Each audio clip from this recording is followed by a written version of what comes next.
मंत्री गजेंद्र सिंह शेखावत पीसी कर रहे हैं, वो जरा दिखाते हैं। के संरक्षण में हुआ था। जम्मू कश्मीर का उदाहरण हम सब के सामने है। 3 दशक तक जिस तरह से जम्मू कश्मीर में चुनावों को प्रभावित किया गया कांग्रेस पार्टी के सरकारों के समय में, 1951 के चुनाव में जब ये घोषणा की गई थी, कांग्रेस और एनसी ने यह तय किया था कि सभी मतदान क्षेत्रों में, सभी चुनाव क्षेत्रों में केवल एनसी के ही उम्मीदवार खड़े होंगे, उसके अतिरिक्त कोई उम्मीदवार खड़ा नहीं हो सकता। जम्मू प्रजा परिषद के जो कैंडिडेट्स खड़े हुए थे, उन सब के candidature form, application form, nomination form reject कर दिए गए और बिना किसी विरोध के निर्विरोध सारी की सारी सीटें उस समय एनसी ने जीती थी। ये खुला खेल,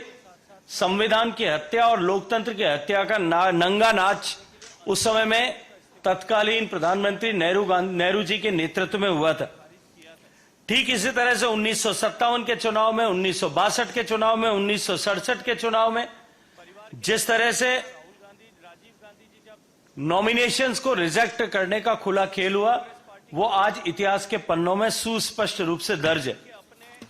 इंदिरा गांधी जी के समय में, जैसा मैंने आपके सामने उल्लेख किया, अपने आप को चुनाव हारना ऐसा निश्चित मानते हुए, जहां एक तरफ चुनाव में सरकारी मशीनरी का दुरुपयोग किया गया, धन का दुरुपयोग किया गया, लेकिन उससे पहले भी 1963 से 67 के कालखंड में भी पैसा बहा करके और मसल पावर के आधार पर चुनाव जीतने का खुला खेल हुआ था। मैं याद दिलाना चाहता हूं कि यहां ज्यादातर आप सब युवा पत्रकार मित्र बैठे हैं। यदि पुराने अखबारों को या पुराने लोगों से आप चर्चा करेंगे तो आप पाएंगे कि उस समय एक नारा हुआ था कि सहाय से नोट लो और महामाया को वोट दो। इंदिरा गांधी जी को वोट चुनाव जिताने के लिए खुलेआम ये नारा पब्लिकली लगाया जाता था कि सहाय जो उनके चुनाव का संचालन करने वाले थे, कि उनसे नोट लेकर के और महामाया को यानी इंदिरा गांधी जी को वोट देना है। ठीक इसी तरह से 1969 के चुनाव में भी बूथ कैप्चरिंग और वोटर्स को अनैतिक रूप से प्रभावित करने और इस तरह की मेल प्रैक्टिसेस को उस समय के सीईसी श्री एसपी सेन वर्मा ने रिकॉर्ड किया था। 1972 के चुनाव में जिस तरह से इंदिरा गांधी जी और गृह मंत्री केसी पंत ने बंगाल और जम्मू कश्मीर के चुनावों को अनधिकृत रूप से प्रभावित किया था, आज वो कांग्रेस पार्टी संविधान का संरक्षण और लोकतंत्र के संरक्षण की बात कहकर के संविधान की पुस्तक को जेब में लेकर के घूम रही है। जिस तरह से कांग्रेस पार्टी के शासनकाल में, उनके नेतृत्व में, उनके संरक्षण में 60 के दशक से लेकर के 70 के दशक तक हम सब लोगों ने, और आप चाहें तो YouTube पर इसके बहुत सारे वीडियोस आपको सबको देखने को मिलेंगे,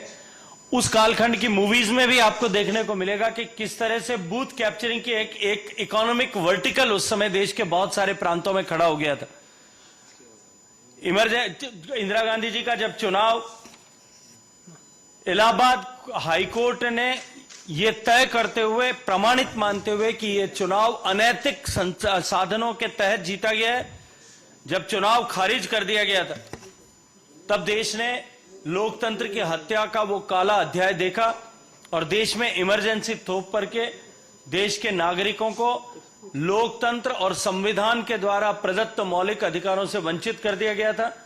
प्रेस और मीडिया की स्वतंत्रता को बाधित कर दिया गया था और देश ने वो लोकतंत्र हत्या का नंगा नाच उस समय में देखा था। 77 में सरकार बनने के बाद में भी कांग्रेस पार्टी के संरक्षण में जिस तरह से डुप्लीकेट बैलेट्स के माध्यम से चुनाव प्रभावित किए जा सकते हैं, इसको लेकर के जनता पार्टी ने आवाज उठाई थी, आसाम जनता पार्टी ने आवाज उठाई थी। वो सब रिकॉर्ड आज भी जो है, वो दस्तावेज आज भी सुरक्षित हैं। राजीव गांधी जी के चुनाव में, जैसा मैंने आप सबके सामने उल्लेख किया कि 1989 के चुनाव में इलेक्शन कमीशन ने 97 पोलिंग बूथ्स पर अनैतिक तरीके से वोटर्स को प्रभावित करने, रोकने या बूथ कैप्चरिंग होने के आरोपों के प्रमाणित मानते हुए वहां रीपोलिंग का आदेश दिया था। ठीक इस तरह की घटनाएं राजीव गांधी जी के चुनाव में बाद के कालखंड में भी हुई थी।